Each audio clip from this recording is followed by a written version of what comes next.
એને અને આવે જ નહીં એને આ નિસંગતા છે. યદ્યપિ આનો અર્થ તો જન્મ મરણ મોક્ષ છે, પણ એક અન્યત્ર અર્થ આવો લઈ શકાય. તો સંગનો ત્યાગ આપણે કરી શકતા નથી. તો કામીનો સંગ કરવો, ક્રોધીનો સંગ કરવો, દારૂડિયાનો સંગ કરવો, લોભીનો સંગ કરવો, એના કરતાં સત્સંગીનો સંગ કરીએ, ભજનિકનો સંગ કરીએ, ભક્તનો સંગ કરીએ, સંતનો સંગ કરીએ તો ચોક્કસ આપણે તરી જઈએ.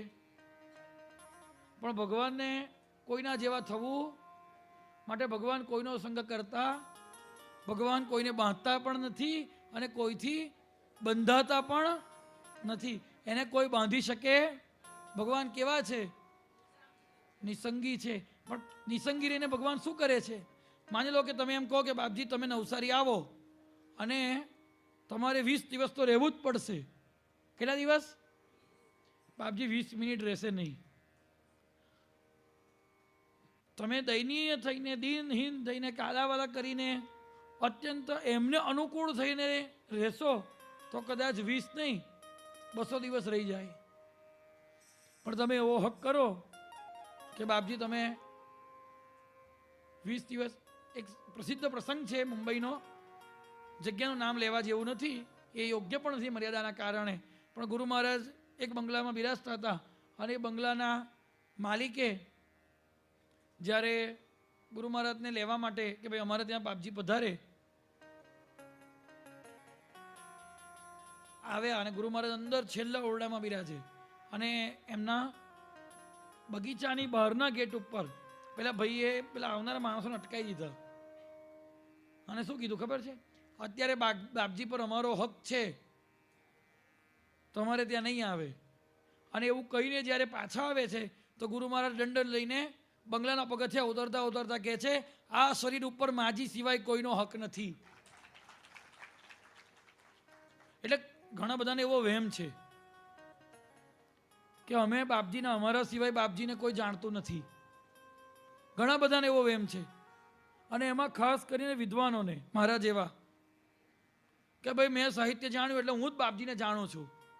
પણ એવું બને કે હું એવા બ્રહ્મા થડાતો હોઉં અને ગુરુ મહારાજ આજે પણ એવા અબોધ ભક્તોની પાસે બેસીને લીલા કરતા હોય. ઘણાને એવો ભ્રમ છે કે ₹100 received on phone pay. અમારા સિવાય કોઈ બાપજીને જાણતું નથી. પણ એવું બને કે જેણે, વિઠ્ઠલ કાકાએ હમણાં મહેસાણામાં પણ મેં કીધું હતું, અરે જેણે રંગને કદીએ નજરે નથી ભાળ્યો એવા કઈ સુના હૈયામાં અનોખા ભાવ જાગે છે. અરે જેણે રંગને કદીએ નજરે નથી ભાળ્યો એવા સુના હૈયામાં અનોખા ભાવ જાગે છે. ભલા નારેશ્વરે એ રંગ મંદિરે જઈ ભાળો, અરે ત્યાં નિત નવા ભક્તો તણી લંગાર લાગે છે. વિઠ્ઠલ કાકાએ લખ્યું હતું સોલા રંગ મંદિરના ઉદઘાટન વખતે, અરે ત્યાં નિત નવા ભક્તો તણી લંગાર. કોઈ હક ના કરી શકે અવધૂત પર. અવધૂત કોઈથી બંધાયો નથી. આ તમે દીનહીન થઈને એની પાસે બેસો તો તમે ના, કારણ કે એ તો ભગવાન પ્રિય દીન છે, ભગવાન પ્રિય હીન છે. પણ હક કરવા જાઓ કે અમારી જ્ઞાતિએ જ અવધૂતને જાણ્યા છે, અમારા જ ગ્રુપ અવધૂતનું છે, અમારો જ સમાજ અવધૂતનો છે, અમે વિદ્યાર્થી એને જાણીએ છીએ, અમે વિદ્વાન છે, અમે ધનવાન છે, અમારા બાપાએ બાપજી પાછળ આટલા રૂપિયા વાપર્યા હતા. અરે આવું બોલનાર, આવું બોલું છું કેમ ખબર છે? હું સાંભળું છું આવું. અમે ખવડાવ્યું તો બાપજી નારેશ્વરમાં રહી શક્યા નહીં તો ભૂખા મરી જાત. આવું બોલનારા આજે પણ છે, હું સાંભળું છું.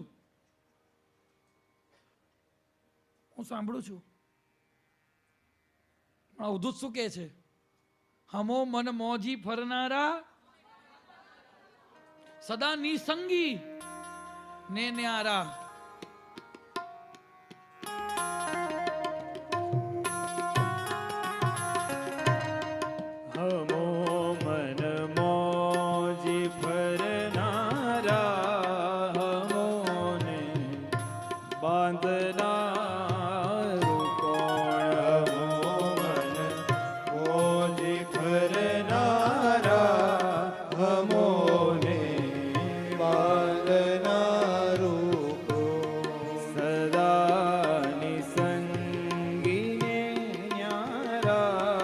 જગતને માનનારા તૃણાની સંગીને ન્યારા જગતને માનનારા તૃણ સુતાનિત સોડતાણીને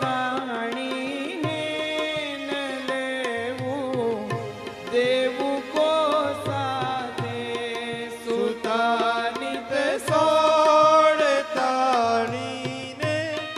ન લેવું દેવું કો સાથે ન લેવું દેવું કો સાથે મોવા જીવતા હમોની છે નજુરીએ દ્વેષ કે પ્રીતે હવો મન મોજી ફરનારા મોને બાંધનારું ક્રોધ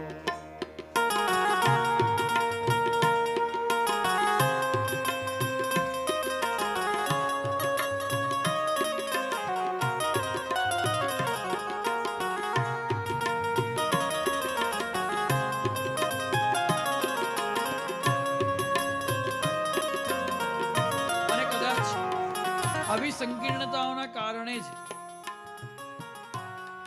નવા આવનારા ભક્તો આવતા પહેલા જ આપણા પરિવારથી દૂર થઈ જાય છે.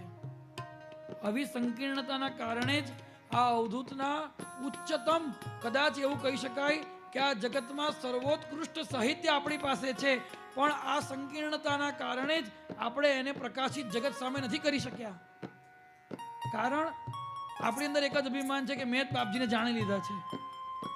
અને વાસ્તવિકતા એ છે કે જેવા જણાવવા જોઈએ એવા હજુ સુધી આપણે એમને મેં કે તમે જાણી શક્યા જ નથી. અહીંયા આગળ કહેવા પાછળનો તાત્પર્ય ગુરુ મહારાજનો છે, એમણે કોઈનો સંગ કર્યો નથી. એમને કોઈ વધારે પડતું પ્રિય નથી, કોઈ વધારે પડતું અપ્રિય નથી. બધા જ માં એ ભગવાનને જુએ છે. કદાચ કોઈક વ્યક્તિ વિશેષ માટે એમણે ઉદ્ગાર કાઢ્યા હોય તો પણ એ વ્યક્તિના એ વખતની દૈન્યતાને આધારે કાઢ્યા છે.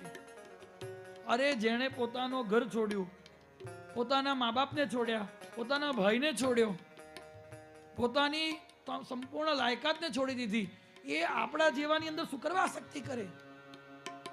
જરાક વિચાર કરવા જેવી વાત છે. એ નિસંગી છે, આ સિદ્ધાંત છે. પછી જ્યાં આગળ કોઈ દૈન્યતા છે તો બાપજી એવું કીધું હોય કે હું તારો છું, તો ત્યાં આગળ એ દૈન્યતા ગુણને કહ્યું છે તારો છું. આ એક બહુ જ માર્મિક વાત છે અને મારે તમારે બધા ઉપાસકોએ જીવનમાં ઉતારવા જેવી છે કે ગુરુ મહારાજ આપણા બધાના છે, માત્ર મારા નથી. જેવી રીતે 72 સહસ્ત્ર સાહેલી ટોળે કરી પ્રેમ રસ પાઈને કોઈ એક ગોપીના શ્રી કૃષ્ણ નથી, એવી રીતે ગુરુ મહારાજ જગત સુહદ છે. અરે જે પરિવારનો નથી ને એના પણ છે, જે આવતો નથી. અને એવા અનેક ભક્તો છે કે જે લોકો પરિવારમાં બહુ પ્રચલિત નથી, છતાં ગુરુ મહારાજની વિશેષ અનુકંપા ધારણ કરીને બેઠા છે. અને આજે પણ હું મળ્યો છું એવા માણસોને 35 વર્ષથી એક અંધારા ઓરડામાં રહે છે, છતાં પણ ગુરુ મહારાજની એમની અનુભૂતિ અનેક પ્રકારની આજે પણ થાય છે. 35 વર્ષથી ઓરડામાંથી બહાર જ નથી આવ્યા. માનશો તમે? હું 2 વખત મળ્યો છું. હવે તમને કહું તો તમે ત્યાં જઈને એમને હેરાન કરો એટલે તમને ના કહેવાય, એડ્રેસ ના અપાય. પણ ગુરુ મહારાજે એમનું પથ પ્રદર્શિત કર્યો. કોઈ અવધૂત પરિવારમાં એમને ઓળખતું નથી. આજે પણ ગુરુ મહારાજની આજ્ઞા પ્રમાણે એમની સાધના ચાલે છે, એ કાર્ય કરે છે. તો અવધૂત બધાનો છે, છતાં એ કોઈનો નથી, એ નિસંગી છે. તો જ્ઞાનોપયુક્ત રીતે ભગવાન નિસ્ત્રગુણીય છે, ભગવાન કર્મોપયુક્ત રીતે સંસ્કૃતિ ભંગો છે.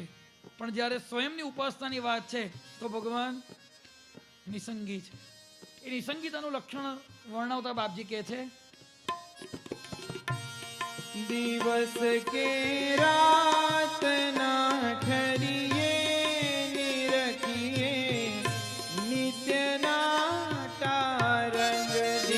કે રાતના થરીએ નિરખીએ નિત્યના તારક દિવસ કે રાત ના ઠરીએ નિરખીએ નિત્યના તારંગ દિવસ કે રાતના થરીએ નિરખીએ નિત્યના તારક નિરખીએ નિત્યના તારંગ ભજે સોહમ તણો ડંકો ન થાય તોય નિદ્રા અમો મન મોજી ભરનારા અમોને બાંધનારું ગુણ.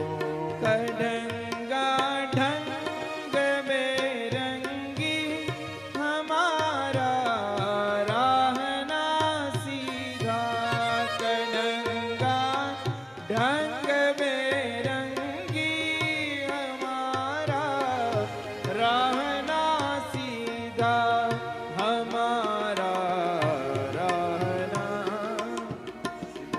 અવળ પંથી અટોલા રંગ દેખે કોઈ હક બંદા અવળ પંથી અટોલા રંગ દેખે કોઈ હક બંદા અવળ પંથી અટૂલા રંગ દેખે કોઈ હક બંદા દેખે કોઈ હક બંદા દેખે કોઈ હક બંદા. આવી ત્રિગુણ વટાવી ગુણાતીતમાં નિર્ગુણ થઈને ફરવું. ત્રિગુણ વટાવી સત્વગુણ રજોગુણ તમોગુણને જે વટાવી ચૂક્યા છે એ નિસંગી રહી શકે છે.